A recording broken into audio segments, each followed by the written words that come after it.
या hi guys.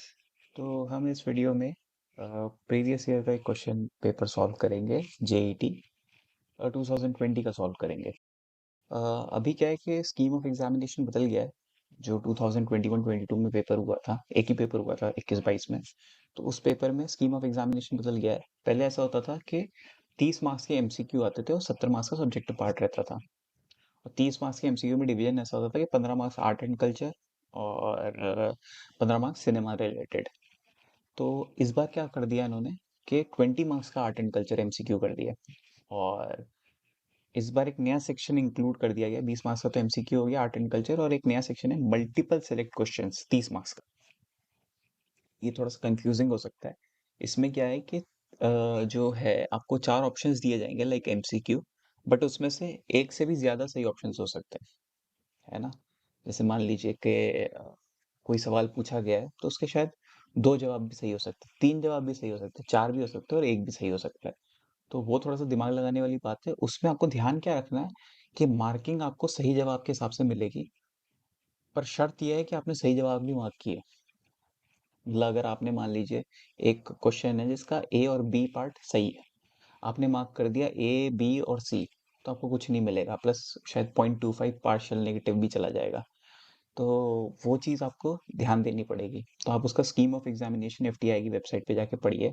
मैं link डाल देता हूँ डिस्क्रिप्शन में। आप एक बार उस स्कीम को अच्छे से पढ़िए, समझिए, और तभी उनको सोच समझ के अटेम्प्ट कीजिएगा एमएसक्यू पार्ट जो है। तो इस बार का जो पैटर्न है 20 मार्क्स का एमसीक्यू, 30 मार्क्स का एमएसक्यू और 50 मार्क्स का हमारा सब्जेक्टिव।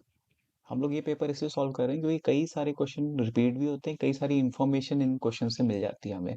तो वो ध्यान देने वाली बात है। आप जैसे ही प्रीवियस ईयर हम लोग यहाँ पे डिस्कस कर लेंगे, आप जिन चीज़ों के बारे में आपको डाउट्स क्रिएट हो आप जाके गूगल कीजिए, अपनी रिसर्च कीजिए, और कई सारे नॉलेज आप वहाँ से लीजिए इन्हीं क्वेश्चन से जो रिलेटेड है।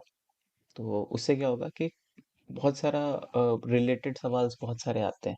जैसे यहाँ पे एक सवाल था कुछ ओटीटी के बारे में, वही सेम क्वेश्चन 2021-22 के पेपर में भी आया है। तो रिपीट भी होते हैं। तो हम ये पेपर डिस्कस कर रहे हैं। अगली वीडियो में हम लोग 2021 वाला पेपर भी डिस्कस कर लेंगे, जिससे आपको एमएसक्यू के बारे में भी क्लैरिटी आ जाए। तो एक बार हम लोग डिस्कस कर लेते हैं इसको। तो यहाँ पे पहला क्वेश्चन है, which famous Indian artist obsession with Madhuri Dixit resulted in a series of painting and collages of the actress as is muse.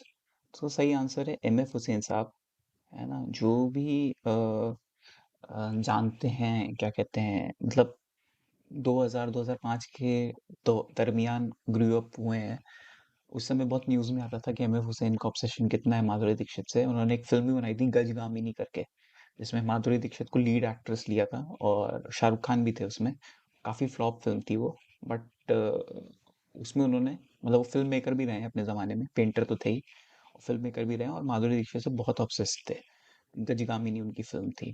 और एक और चीज नोट करने वाली यहाँ पे ये है कि जो गजगामिनी फिल्म थी, मैं आपके बस नॉलेज के लिए बता रहा हूँ कि गजगामिनी फिल्म थी, उसमें भूपेन हजारिका जी ने म्यूजिक दिया था। भूपेन हजारिका जी एक बहुत बड़े प्रख्यात म्यूजिक डायरेक्टर और फिल्म मेकर थे। उनको 2 बार नेशनल फिल्म अवार्ड भी मिला है। उनको एक बार अपने डायरेक्टोरियल फिल्म शकुंतला के लिए अवार्ड मिला है, और एक बार अपने म्यूजिक डायरेक्शन, म्यूजिक कंपोजिशन के लिए अवार्ड मिला है 1977 में, नेशनल फिल्म अवार्ड। तो ये नोट करने वाली बात है, भूपेन हजारिका जी, इनके बारे में भी क्वेश्चन आ सकता है। नेक्स्ट क्वेश्चन है, the famous Sanchi stupa located in the town of Sanchi Madhya Pradesh is a relic related to which religion. अब स्तूपा जहाँ पे नाम आ गया ना, स्तूपा बुद्धिज्म में होते हैं, ठीक है। तो फिर कुछ सोचने की जरूरत नहीं है। सांची स्तूपा एक बुद्धिस्ट रेलिक है और मध्य प्रदेश में है।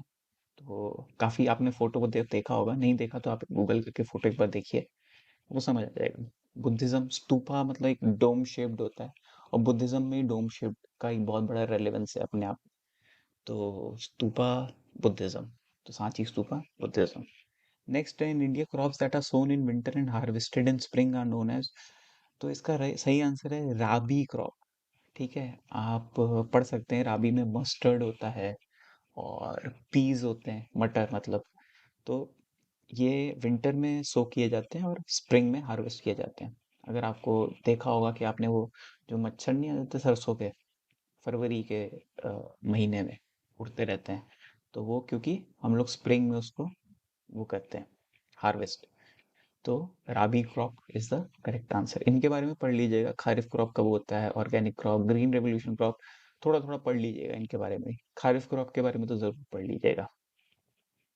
Name the first Indian state to impose a ban on plastic bag. अगर आप गूगल करेंगे तो इसका महाराष्ट्र जवाब आएगा, बट अगर आप यहाँ पे ऑप्शन देखें तो महाराष्ट्र है ही नहीं। तो सही आंसर है गोवा। गोवा ने सबसे पहले, मतलब सेंटर ने इम्पोज किया था बैन प्लास्टिक का। तो यहाँ पे ये नोट करने वाली बात है कि आंसर है गोवा। अगर पूछा जाए तो, और ऑप्शन में महाराष्ट्र और गोवा ना हो तो महाराष्ट्र सेलेक्ट कीजिएगा, क्योंकि महाराष्ट्र में एक मतलब सही में ही बैन हो गया है, लेकिन वन टाइम यूज प्लास्टिक। यहाँ पे कुछ माइक्रॉन्स लिमिट किए गए हैं, शायद 45 माइक्रॉन्स या 50 माइक्रॉन्स तक का प्लास्टिक बैंड है, ऐसा कुछ है। तो आप ये थोड़ी सी रिसर्च भी कर लीजिएगा। वैसे गोवा इसका राइट आंसर है। ओके, नेक्स्ट क्वेश्चन है, garba dance is perform during which festival. तो इसका बहुत इजी आंसर है। गरबा डांस, गरबा जो होता है वो नवरात्रि में खेला जाता है ना। तो आपको 20% इजी क्वेश्चंस तो मिलेंगे। तो इसका आंसर है नवरात्रि, है ना। Next, in India tower of silence is related to. Tower of silence जिनको पता नहीं है क्या होता है, इट्स अ एलिवेटेड टावर जहाँ पे हमारा अ, जो क्रॉप से, मतलब जो हमारी मतलब मुर्दा आदमी होता है, जो मतलब जिनकी भी डेथ हुई है, उनको गाड़ते नहीं है, जलाते नहीं है, बट उस टावर के ऊपर रख देते हैं, और वल्चर्स या स्कैवेंजर्स आके उनको लाइक खा लेते हैं। तो एक बहुत ही अलग तरीके का बॉडी डिस्पोज ऑफ करने का तरीका है। जैसे बाकी धर्मों में क्या होता है, या तो गाड़ देते हैं या जला देते हैं जो भी मतलब जिनकी भी डेथ हो जाती है। लेकिन यहाँ पे ये होता है कि ज़ोरास्ट्रियंस में क्या होता है कि वो लोग एक टार के ऊपर, मतलब वहाँ पे एक स्पेसिफाइड जगह है, टार ऑफ साइलेंस, वहाँ पे उनको रख देते हैं, और वहाँ पे उनकी बॉडीज को आके जो भी कौवे वल्चर वो सब आके खा लेते हैं। वो लोग मानते हैं बेसिकली उनको सॉइल को कंटामिनेट नहीं करना एक डेड बॉडी से, इसलिए। तो वो धर्म कौन सा, ज़ोरास्ट्रियंस है। अधिकतर मतलब पारसीज आप कह सकते हैं कि उनमें tower of silence is used to decompose body, है ना। तो ज़ोरास्ट्रियंस, बॉम्बे में है टावर ऑफ साइलेंस, और भी जगह होगा, आप गूगल कर सकते हैं। नेक्स्ट है, Madhubani style folk painting is popular in which following states of India. तो मधुबनी एक डिस्ट्रिक्ट भी है, और वो डिस्ट्रिक्ट है बिहार में, जहाँ से ये फोक पेंटिंग का स्टाइल, बहुत पॉपुलर फोक पेंटिंग का स्टाइल है, जो निकल के आया है इंडिया से। और वो बिहार में एक डिस्ट्रिक्ट है मधुबनी के नाम से, तो वहां से निकल के आया, इसलिए उसका नाम मधुबनी है। तो बिहार इसका करेक्ट आंसर है। Twitter is an example of what type of service. कईयों को पता होगा, बहुतों को पता होगा, it's a micro blogging service. Micro क्यों, मतलब ब्लॉगिंग तो क्योंकि उसमें हम टेक्स्ट शेयर करते हैं। माइक्रो क्यों, क्योंकि उसमें टेक्स्ट लिमिट होता है, 240 कैरेक्टर्स का टेक्स्ट लिमिट है, कैरेक्टर लिमिट है, सॉरी, कैरेक्टर लिमिट है 240 का। तो आप उतने ही शब्द डाल सकते हो, तो इसलिए वो माइक्रो ऐड हो गया, इतनी लिमिट देगी। और ब्लॉगिंग क्योंकि हम टेक्स्ट शेयर करते हैं, वैसे आजकल पिक्चर्स वगैरह भी करते हैं, बट है वो ओरिजिनली है माइक्रो ब्लॉगिंग वेबसाइट। अच्छा हाँ, एक और इसमें ट्विटर नोट्स करके एक फीचर आया है, जिसमें आप ज्यादा शब्दों का भी वो डाल सकते हो। बस एक एक्स्ट्रा नॉलेज दे रहा हूँ, अगर कोई ऐसा क्वेश्चन आ गया तो। ट्विटर नोट्स, उसमें वर्ड लिमिट बढ़ा दी गई है, काफी बढ़ा दी गई है। नेक्स्ट है, what type of musical instrument is pakhawaj. अगर आप एक बार गूगल सर्च करें पखावज, तो आपको बहुत क्लैरिटी से समझ आ जाएगा, मतलब देखते ही पता चल जाएगा। पखावज, तो यहाँ पे देखिए पकावज, है ना। तो अब आपको देखते ही पता चल गया होगा कि it is looking like a dholki. तो वुड विंड तो है नहीं, स्ट्रिंग्स भी नहीं हो सकता, ब्रास भी नहीं हो सकता। स्ट्रिंग्स हमारा गिटार होता है, ब्रास हमारा ट्रम्पेट सेक्सोफोन टाइप होता है, वुड विंड हमारे जो बांसुरी, क्लेरनेट बहुत पॉपुलर है। तो it's a percussion instrument. Percussion कौन होते हैं, मतलब ड्रम्स, ढोलक, जिनको हम लोग बीट करके बजाते हैं, मतलब उनको जब मारते हैं तो साउंड आता है। तो परक्यूशन उन्हें कहते हैं, उन इंस्ट्रूमेंट्स को कहते हैं परक्यूशन इंस्ट्रूमेंट्स। तो जो पखावज आप देख के ही पता लगा सकते हैं कि इट्स अ परक्यूशन इंस्ट्रूमेंट। देखिए, तो देख के ही पता चल रहा है it's a percussion instrument. Okay, next question है कि migrant mother, a photograph known to be as migrant mother is photographed by? तो इसका सर सही आंसर है डॉरथिया लैंग। ठीक है, डॉरथिया लैंग। जो हमारी ये है हेनरी कार्टियर प्रिंस प्रेसन, ये एक मेल फोटोग्राफर है। प्रेनिस अबॉट एक फीमेल फोटोग्राफर है। वॉकर इवंस एक मेल फोटोग्राफर है। ये लोग सब प्रख्यात पर्सनालिटीज है। तो what would I advice is, आप इनके बारे में भी थोड़ा थोड़ा पढ़ लीजिए। हेनरी कार्टियर ब्रेसन के बारे में, ब्रेनिस अबॉट के बारे में, वॉकर इवांस के बारे में। और डॉर्थिया लैंज ने तो ये पॉपुलर, बहुत ही पॉपुलर माइग्रेंट मदर एक फोटोग्राफ खींची थी। अगर आपको जल्दी से मैं दिखा देता हूँ माइग्रेंट मदर फोटोग्राफ, को अच्छे से समझ आ जाएगा।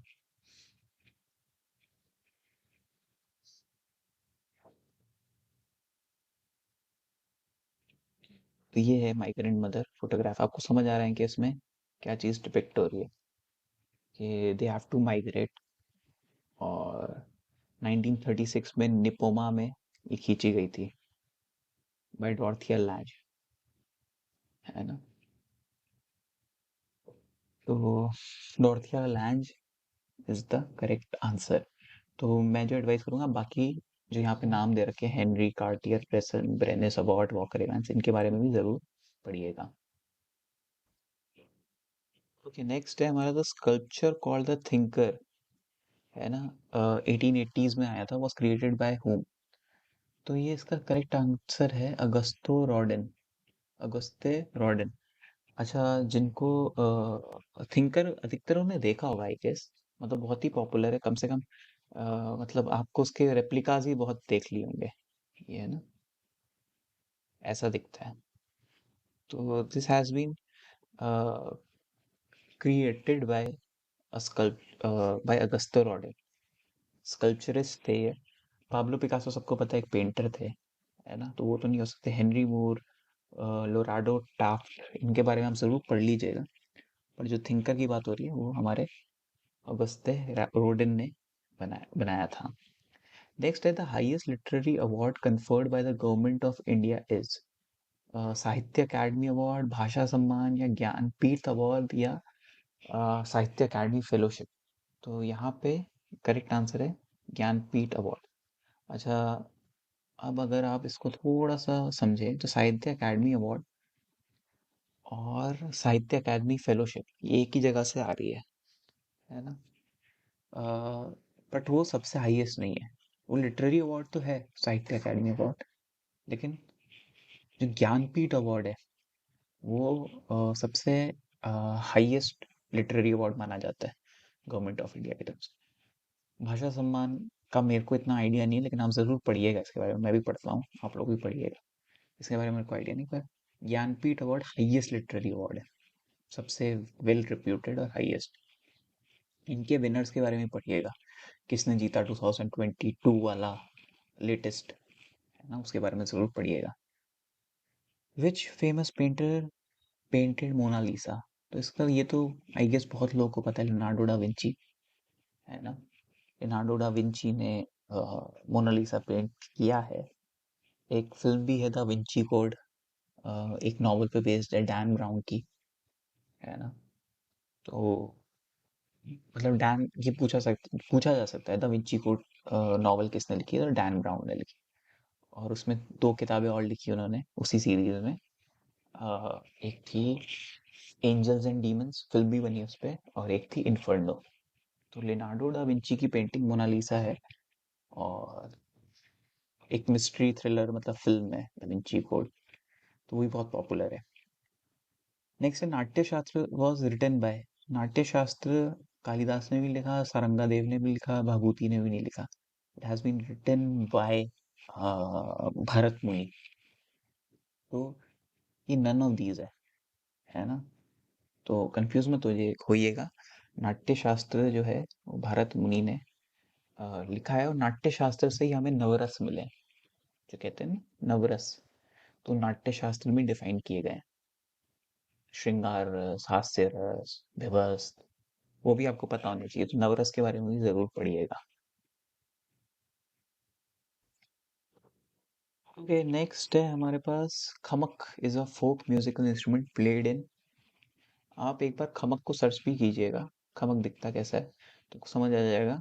पर मोस्टली ये बॉल बाउल सॉन्ग्स में इस्तेमाल किया जाता है। बाउल गीत में इस्तेमाल किया जाता है, बॉल सॉन्ग्स में इस्तेमाल किया जाता है खमक। छोटा सा ढोलकी टाइप सा होता है, पर आप एक बार देखिएगा, स्ट्रिंग इंस्ट्रूमेंट ही है वो, एक तरह की तरह। और ढोलकी भी प्रॉपर नहीं कह सकते उसको अपन, एक बार आप उसकी फोटो देखिएगा तो आपको समझ आएगा। The fictional web series Secret Games is based on the book of the same written by Vikram Chandra. ये तो आपने अगर सीरीज देखी हो सीक्रेट गेम्स तो बार बार इनका नाम आता है इंट्रो में भी, विक्रम चंद्रा का। कई लोग कंफ्यूज हो सकते हैं वरुण ग्रोवर से, क्योंकि वरुण ग्रोवर राइटिंग टीम से एसोसिएटेड थे सीक्रेट गेम्स की, बट वरुण ग्रोवर ने सिर्फ स्क्रीन प्ले अडेप्ट किया है। मतलब उनकी ओरिजिनल और भी दो तीन राइटर थे उनके साथ, तो उन्होंने अडेप्ट किया है। इसलिए जो राइटर हैं, जो नॉवल जिन्होंने लिखी, विक्रम चंद्रा है। इनके बारे में जरूर एक बार पढ़ लीजिएगा, प्रयाग अकबर के बारे में भी, इन्होंने क्या क्या किताब लिखी है। कुछ भी आ सकता है, तो इसलिए एक बार अपनी रिसर्च तो आप अच्छी पुख्ता करके रखिएगा। और वरुण ग्रोवर को एक नेशनल फिल्म अवार्ड भी मिला है अपने बेस्ट लिरिक्स के लिए। कौन से लिरिक्स के लिए? उन्होंने मोह मोह के धागे लिखा था दम लगा के आयशा 2015 की फिल्म है। तो इसलिए वरुण ग्रोवर भी एक इम्पॉर्टेंट नाम है, इनको नेशनल फिल्म अवार्ड मिला है। Daily television transmission in India began during the period. अच्छा, इसका मेरे को डायरेक्ट कहीं आंसर नहीं मिला, बट अराउंड 1965 में स्टार्ट हुआ था डेली टेलीविजन ट्रांसमिशन। तो मेरा रिसर्च जो है वो 1960 टू 1970 मान रहा है इस क्वेश्चन का जवाब। बट आप एक बार खुद भी रिसर्च करिएगा, वैसे मोस्ट प्रोबेबली यही है 1960 टू 1970, क्योंकि पहली बार 1965 के अराउंड हुआ था। नेक्स्ट क्वेश्चन है, through the eyes of painter is a film written and directed by. तो इसका आंसर है, अब अगर आपको नहीं भी पता तो, through the eyes of a painter. Tyeb Mehta हो सकते हैं पेंटिंग करते हो, जब्बार पटेल तो आई गेस नहीं करते थे, श्याम बेनेगल तो नहीं करते थे, बट एम एफ हुसैन तो पेंटर ही पेंटर थे, उसमें कोई शक नहीं है। और इन्हीं की फिल्म है ये, through the eyes of painter. Film division of India ने शायद प्रोड्यूस की थी, हाँ उन्होंने ही की थी। और शॉर्ट फिल्म है, काफी एब्स्ट्रैक्ट, एब्स्ट्रैक्ट क्या मतलब, बहुत ही रैंडम शॉर्ट्स है फिल्म में। बट एम एफ हुसैन जी की फिल्म है, शॉर्ट फिल्म है। तो आप देख भी सकते हैं, शायद यूट्यूब पे अवेलेबल भी है। राजस्थान में शूट की है उन्होंने, और ज्यादा लंबी नहीं है, 15 मिनट की शॉर्ट फिल्म है। ओके, नेक्स्ट है, Emmy award is given for excellence in. तो ये तो आई गेस बहुत लोग को पता ही होगा कि Emmy award is given in television, ठीक है। यूएस का अवार्ड है ये, फिल्म्स के लिए तो ऑस्कर है ही, एकेडमी अवार्ड्स, म्यूजिक के लिए ग्रैमी है। थिएटर का मुझे नहीं पता यूएस में क्या है, लेकिन टेलीविजन का एमी है, ठीक है। तो Emmy awards. The first soap opera और TV serial drama for Indian TV was Hum Log, ठीक है। 184 या 180 एपिसोड्स हैं इसके। और हम लोग is the first soap opera. और पहला सोप ओपेरा जो 1000 एपिसोड क्रॉस किया था, वॉज क्योंकि सास भी कभी बहू थी। तो 2000 से 2008 तक वो आया था सीरियल। और उसके पहले पहला टीवी इंडियन टीवी शो था जिसके 1000 एपिसोड क्रॉस हुए थे। अभी तो काफी हैं ऐसे, इंक्लूडिंग सीआईडी, तारक मेहता का उल्टा चश्मा। तो उनके 1000 तो क्रॉस हो गए, बट क्योंकि सास भी कभी बहू थी पहली बार इंडियन टीवी पे ऐसा शो था जिसके 1000 एपिसोड क्रॉस हुए थे। ओके, नेक्स्ट हम लोग चलते हैं अगले उस पे। तुमने अभी 20 क्वेश्चंस कर लिए, आपने नोटिस किया होगा कि जो हमारा 15वां क्वेश्चन था, वहां तक हमारा आर्ट एंड कल्चर था यहाँ पे। अब 16 के बाद सारे सिनेमा से रिलेटेड या टीवी से रिलेटेड क्वेश्चन आ रहे हैं। तो ये पहले का फॉर्मेट है ना, इसलिए अभी क्या है कि जो 15 है वो 20 हो गए। तो जो 15 आर्ट एंड कल्चर के थे, वैसे 5 और आने वाले। तो आप आर्ट एंड कल्चर भी अच्छे से पढ़िएगा। और 30 मार्क्स का जो आपका स्पेसिफिक स्पेशलाइजेशन रिलेटेड है, जैसे आप साउंड का अगर पेपर दे रहे हैं तो साउंड के बारे में पढ़ के जाइएगा, एडिटिंग का दे रहे हैं तो एडिटिंग के बारे में थोड़ा बहुत पढ़ के जाइएगा, कि उसके क्या थोड़े बहुत जार्गन्स क्या होते हैं और क्या होते हैं, थोड़ा सा पढ़ लीजिएगा स्पेसिफिक।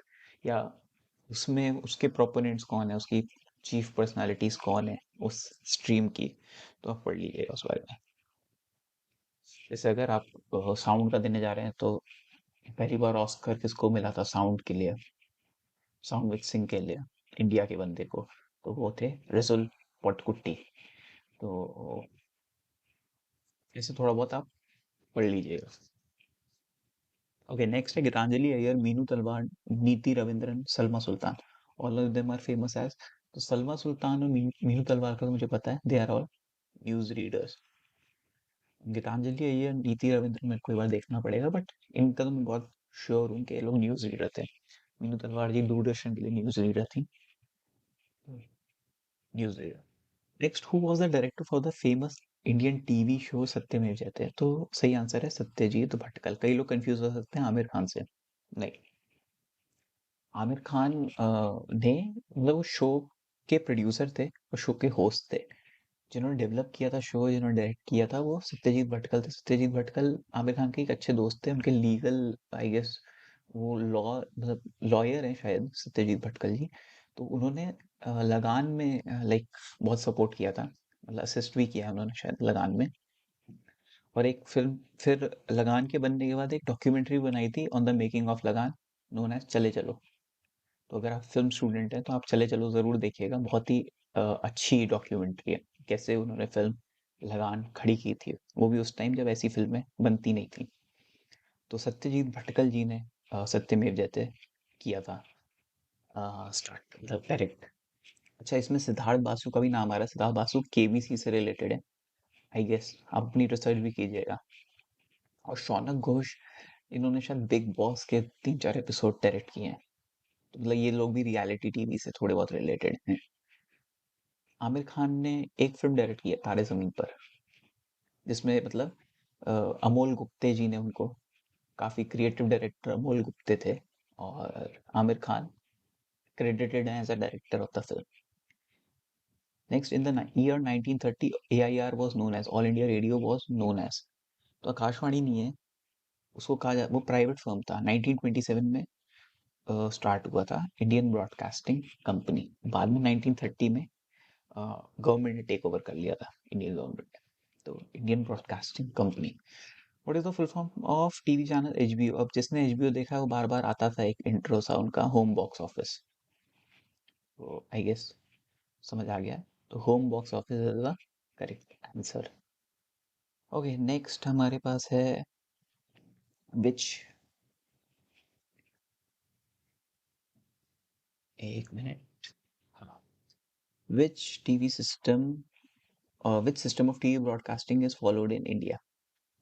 तो यहाँ पे हमारे पास, जिन्होंने भी कभी अपने पुराने टीवी में AV पे जाके NTSC पैल वो सब चेक किया, और NTCS, सी कैम तो नहीं होता था, पाल और NTSC तो होता था।